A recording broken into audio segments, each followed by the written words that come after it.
कि जो चुनाव के समय कांग्रेस पार्टी ने सैम पित्रोदा से कॉस्मेटिक किनारा किया था, वो केवल और केवल एक दिखावा था, वो झूठ था, जनता को बरगलाने के लिए था। असलियत में तो कांग्रेस पार्टी अंकल सैम की हर बात से इत्तेफाक रखती। इस प्रकार की बातें करने वाले सैम पित्रोदा को आज कांग्रेस पार्टी ने फिर से लेकर यह साफ कर दिया है कि सैम पित्रोदा की बात दरअसल राहुल की बात थी, दरअसल सोनिया जी की बातें थी और इसीलिए वो उनकी बातों से पूर्ण तरीके से इत्तेफाक रखते हैं। आज सैम पित्रोदा नहीं बल्कि राहुल गांधी से सवाल है, क्या आप स्वीकारते हैं, जैसे सैम पित्रोदा जी ने कहा है, कि दक्षिण भारत के लोग अफ्रीकी हैं, नॉर्थ ईस्ट के लोग चाइनीज हैं। जो गुरु और चेला की जोड़ी है उसका पूरा पर्दाफाश हो चुका है।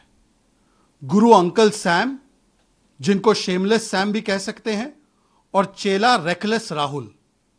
और लीडर ऑफ ऑपोजिशन बनते ही सबसे पहला काम लीडर ऑफ हिपोक्रेसी बनना और लीडर ऑफ अपॉर्चुनिज्म बनना, यही राहुल गांधी ने किया है।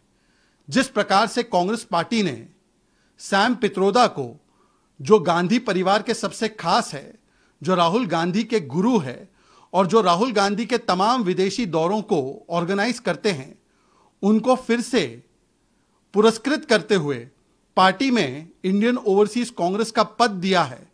इससे एक बात स्पष्ट है कि जो चुनाव के समय कांग्रेस पार्टी ने सैम पित्रोदा से कॉस्मेटिक किनारा किया था, वो केवल और केवल एक दिखावा था, वो झूठ था, जनता को बरगलाने के लिए था। असलियत में तो कांग्रेस पार्टी अंकल सैम की हर बात से इत्तेफाक रखती है। और अंकल सैम पित्रोदा ने ऐसी कौन सी बातें बोली है जिससे कांग्रेस इत्तेफाक रखती है, जब आज कांग्रेस पार्टी ने फिर से अंकल सैम को पद दिया है। अंकल सैम, सैम पित्रोदा ने कहा था कि भारत के जो लोग हैं, दक्षिण भारत के लोग, ये अफ्रीकन दिखते हैं। ये एक नस्ल भेदी टिप्पणी थी। नॉर्थ ईस्ट के लोग चाइनीज दिखते हैं, पश्चिमी भारत के लोग अरब दिखते हैं, और जो नॉर्थ इंडिया के लोग हैं वो फॉरेनर और वाइट दिखते हैं। इस पर सैम पित्रोदा ने दुख जताने के बदले कल अपने ट्विटर पर यह भी कहा है कि मेरी टिप्पणियां रेसिस्ट नहीं थी, नस्ल भेदी नहीं थी।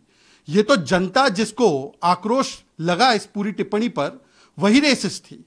मतलब कि अंकल सैम ने, सैम पित्रोदा ने अपनी इन बातों पर कोई दुख भी नहीं जताया है और कांग्रेस पार्टी उनकी इन बातों से इत्तेफाक रखती है, इसीलिए उन्हें वापस ले लिया है।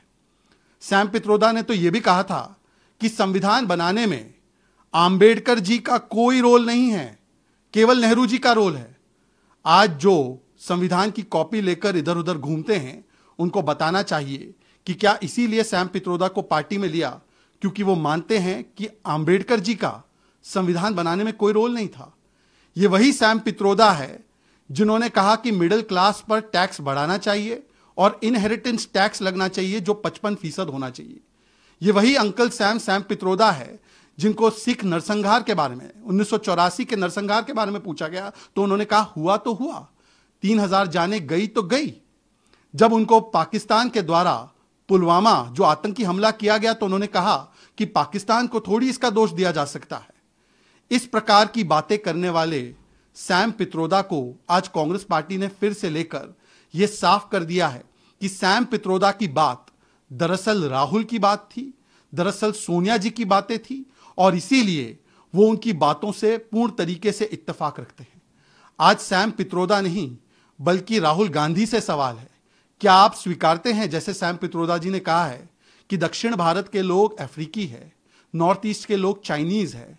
क्या आप स्वीकारते हैं कि इन बातों में कोई रेसिस्ट कंटेंट नहीं था, बल्कि जो लोग इस पे आक्रोशित हुए वो रेसिस्ट है, जैसे सैम पित्रोदा ने कल भी कहा है?